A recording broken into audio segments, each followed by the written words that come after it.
दोस्तों तो एक और मेन बोर्ड आईपीओ अनाउंस हो चुका है और इस आईपीओ के ग्रे मार्केट में ओपन होने के साथ ही इसके ग्रे मार्केट में अच्छी खासी डिमांड भी देखने को मिल रही है, यानी कि इसका प्रीमियम भी काफ़ी अट्रैक्टिव प्राइस के ऊपर देखने को मिल रहा है। तो चलिए जानते हैं कि कौन सी कंपनी का आईपीओ आने वाला है और इस आईपीओ में आगे अप्लाई करना है या फिर नहीं करना है। तो इससे पहले कि मैं वीडियो को शुरू करूँ, अगर आप इस चैनल पर पहली बार विजिट कर रहे हैं या फिर आपने चैनल अब तक सब्सक्राइब नहीं किया है तो चैनल को सब्सक्राइब कर लें और वीडियो को भी लाइक कर दें। तो ये आईपीओ है सेगल इंडिया का आईपीओ। आईपीओ 1 अगस्त को ओपन होने वाला है और 5 अगस्त को क्लोज होगा।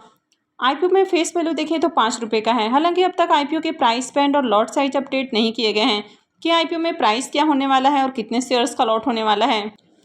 आईपीओ का इशू साइज भी अब तक अपडेट नहीं किया गया है। वैसे आईपीओ में 617.69 करोड़ के फ्रेश इशू होने वाले हैं और 1,41,74,840 equity shares offer for sale के लिए रखे जाएंगे। तो इस आईपीओ में फ्रेश इशू के साथ ही ऑफर फॉर सेल भी होने वाला है और ये मेन बोर्ड आईपीओ है, तो कंपनी बीएसई और एनएसई के ऊपर लिस्ट होने वाली है। आईपीओ में रिजर्वेशन पोर्शन को देखें तो आईपीओ में क्यूआईबीज के लिए 50% का पोर्शन है, रिटेलर्स के लिए 35% और एचएनआईज के लिए 15% का पोर्शन दिया गया है। कंपनी के बिजनेस को देखें तो कंपनी 2002 में इनकॉर्पोरेट हुई है, तो कंपनी काफ़ी पुरानी और एक्सपीरियंस देखने को मिल रही है। और ये जो कंपनी है ये एक इंफ्रास्ट्रक्चर कंस्ट्रक्शन कंपनी है, यानी कि कंपनी कुछ स्पेशलाइज्ड प्रोजेक्ट के ऊपर काम करती है। अब जैसे कि जो एलिवेटर रोड हैं, फ्लाईओवर हैं, ब्रिजेस हैं, रेलवे ओवर पासेस हैं, टनल, हाईवेज, एक्सप्रेसवे और रनवेज, तो इस तरह के जो स्पेशल प्रोजेक्ट होते हैं तो कंपनी इस तरह के प्रोजेक्ट के ऊपर काम करती है। तो जुलाई 2024 तक ये कंपनी 34 रोड और हाईवे प्रोजेक्ट कंप्लीट कर चुकी है। तो इसमें से 16 ईपीसी प्रोजेक्ट हैं, एक हैम प्रोजेक्ट है, 5 ओएनएम प्रोजेक्ट है और 12 इसमें रेड प्रोजेक्ट है। अभी भी इस कंपनी के पास 18 ऑनगोइंग प्रोजेक्ट हैं, जिसमें से 13 ईपीसी प्रोजेक्ट हैं और 5 हैम प्रोजेक्ट हैं। तो कंपनी के अगर बिजनेस को देखें तो कंपनी का बिजनेस अच्छा है, कंपनी का ऑर्डर बुक भी बढ़िया देखने को मिल रहा है। तो ये कंपनी इंडिया के कई सारे स्टेट्स में काम कर रही है, जिसमें आपको पंजाब, हरियाणा, राजस्थान, उत्तर प्रदेश, हिमाचल प्रदेश, जम्मू एंड कश्मीर, झारखंड, दिल्ली, महाराष्ट्र और बिहार देखने को मिलता है। और इस कंपनी को इसके काम के लिए अवार्ड से भी रिकॉग्नाइज किया जा चुका है। तो इस कंपनी को गोल्ड अवार्ड और स्पेशल अवार्ड से भी रिकॉग्नाइज किया जा चुका है। इस कंपनी के फाइनेंशियल को देखें तो यहाँ पर आपको 3 सालों के फाइनेंशियल देखने को मिलते हैं। तो इसमें 22, 23 और 24 3 सालों के कंप्लीट फाइनेंशियल हैं। तो सबसे पहले एसेट को देखें तो ईयर ऑन ईयर कंपनी के एसेट में ग्रोथ देखने को मिली है। कंपनी के रेवेन्यू को भी देखें तो साल दर साल कंपनी के रेवेन्यू भी बढ़ते हुए देखने को मिले हैं। कंपनी के प्रॉफिट आफ्टर टैक्स को देखें तो फाइनेंशियल 22 में कंपनी 126 करोड़ का प्रॉफिट बना रही है, फाइनेंशियल 23 में बढ़ के 167 करोड़ हो जाता है और फाइनेंशियल 24 के अंदर देखें तो 304 करोड़ का कंपनी ने प्रॉफिट बनाया है। तो ईयर ऑन ईयर कंपनी के प्रॉफिट में भी उछाल देखने को मिल रहा है।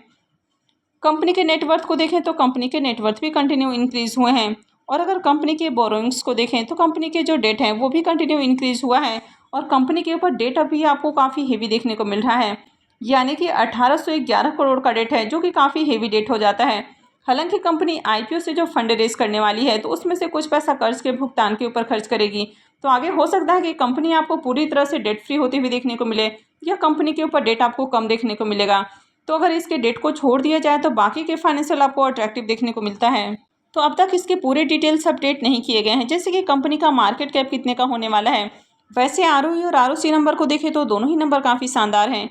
डेट टू इक्विटी रेशियो 1.17 का है, यानी कि कर्ज थोड़ा सा कंपनी के ऊपर ज़्यादा है, लेकिन ये आगे कम होने वाला है। रिटर्न ऑन नेटवर्थ को देखें तो ये भी काफ़ी अट्रैक्टिव है और पैट मार्जिन भी बढ़िया देखने को मिल रहा है।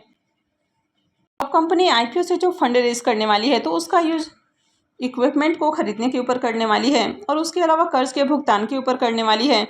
तो एक तो यहाँ पर कंपनी के ऊपर जो कर्ज है तो कंपनी उसको कम करने वाली है। इसके अलावा कंपनी की जो सब्सिडरी है तो उसके ऊपर भी जो कर्ज है तो उसको भी कंपनी खत्म करने वाली है। अब तक आईपीओ के price band, lot size update नहीं किए गए हैं, तो यहाँ पर ये नहीं बताया जा सकता है कि आईपीओ में कितने शेयर्स का लॉट होने वाला है। लेकिन इस आईपीओ में अगर प्रमोटर्स की होल्डिंग को देखें तो कंपनी में प्रमोटर्स की होल्डिंग 99.99% है और आईपीओ मार्केट में लिस्ट होने के बाद कंपनी में प्रमोटर्स की होल्डिंग कम होने वाली है।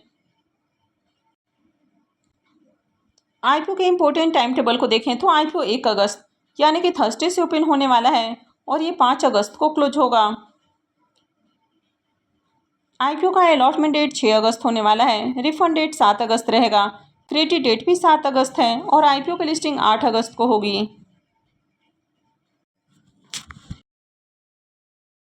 अब ये आईपीओ ओपन होने के साथ ही ग्रे मार्केट में इसका प्रीमियम भी ओपन हो चुका है, यानी कि ग्रे मार्केट में इसकी अच्छी डिमांड देखने को मिल रही है और फिलहाल इसका प्रीमियम 160 रुपये के ऊपर ट्रेड कर रहा है।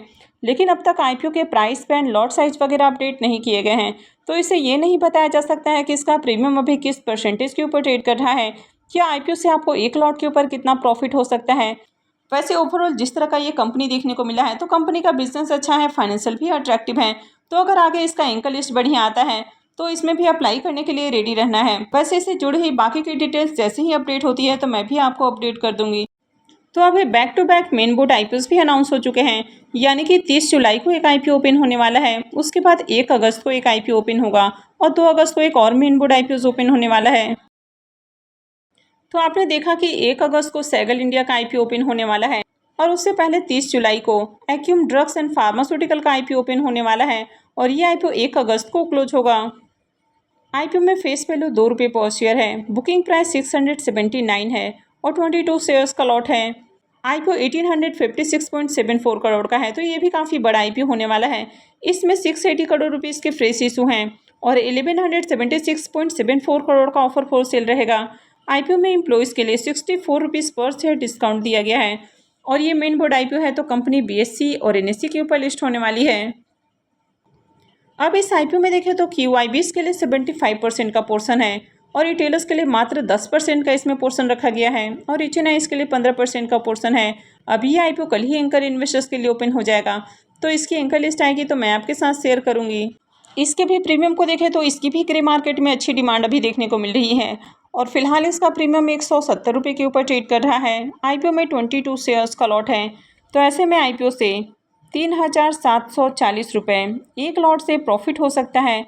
अगर इसके प्रीमियम को देखें तो इसका प्रीमियम 25% के अराउंड ट्रेड कर रहा है, तो इसका प्रीमियम भी काफ़ी अट्रैक्टिव प्राइस के ऊपर देखने को मिल रहा है। अभी बैक टू बैक आईपीओस आपको देखने को मिल रहे हैं और ग्रे मार्केट में देखें तो इनका प्रीमियम भी अट्रैक्टिव प्राइस के ऊपर देखने को मिल रहा है। तो आप अभी से तैयारी कर लें आईपीओस में अप्लाई करने के लिए। तो चलिए अब नेक्स्ट आईपीओ को भी देख लेते हैं और नेक्स्ट मेन बोर्ड आईपीओ है ओला इलेक्ट्रिक का आईपीओ। तो ये आईपीओ 2 अगस्त को ओपन होगा और 6 अगस्त को क्लोज होने वाला है। फेस वैल्यू 10 रुपये पर शेयर है, पर इसके भी प्राइस बैंड और लॉट साइज अब तक अपडेट नहीं किए गए हैं। आईपीओ के अगर इशू साइज की भी बात करें तो आईपीओ का इशू साइज भी अब तक अपडेट नहीं किया गया है। वैसे इस आईपीओ में 5,500 करोड़ के फ्रेश इशू होने वाले हैं और 8,49,41,997 equity shares offer for sale के लिए रखे जाएंगे और ये भी मेन बोर्ड आईपीओ है, तो कंपनी बीएससी और एनएससी के ऊपर लिस्ट होगी। इस आईपीओ में भी रिजर्वेशन पोर्शन को देखें तो इसमें भी क्यूआईबीज के लिए 75% का पोर्शन है, जबकि रिटेलर्स के लिए मात्र 10% का पोर्शन है और एचएनआईज के लिए 15% का पोर्शन रखा गया है। वैसे इसके ग्रे मार्केट प्रीमियम को देखें तो इसका प्रीमियम मात्र अभी 13 से 14 रुपये के ऊपर ही ट्रेड करते हुए देखने को मिल रहा है, तो बहुत अट्रैक्टिव प्राइस के ऊपर फिलहाल इसका प्रीमियम देखने को नहीं मिल रहा है और अभी कंपनी के सारे डिटेल्स भी अपडेट नहीं किए गए हैं, जैसे कि आईपीओ में प्राइस बैंड क्या होने वाला है, लॉट साइज क्या रहेगा, इशू साइज क्या होने वाला है। तो अभी बहुत सारी डिटेल्स आने बाकी हैं। जैसे ही बाकी की डिटेल्स अपडेट की जाती है तो मैं भी आपको अपडेट कर दूंगी। तो आगे भी इसी तरह की और भी अपडेट से जुड़े रहने के लिए चैनल से जुड़े रहें और चैनल को सब्सक्राइब करके रखें। और अगर आपने इस वीडियो को अब तक लाइक नहीं किया है तो वीडियो को भी लाइक कर दें और वीडियो को अंत तक देखने के लिए आप सबको बहुत बहुत धन्यवाद।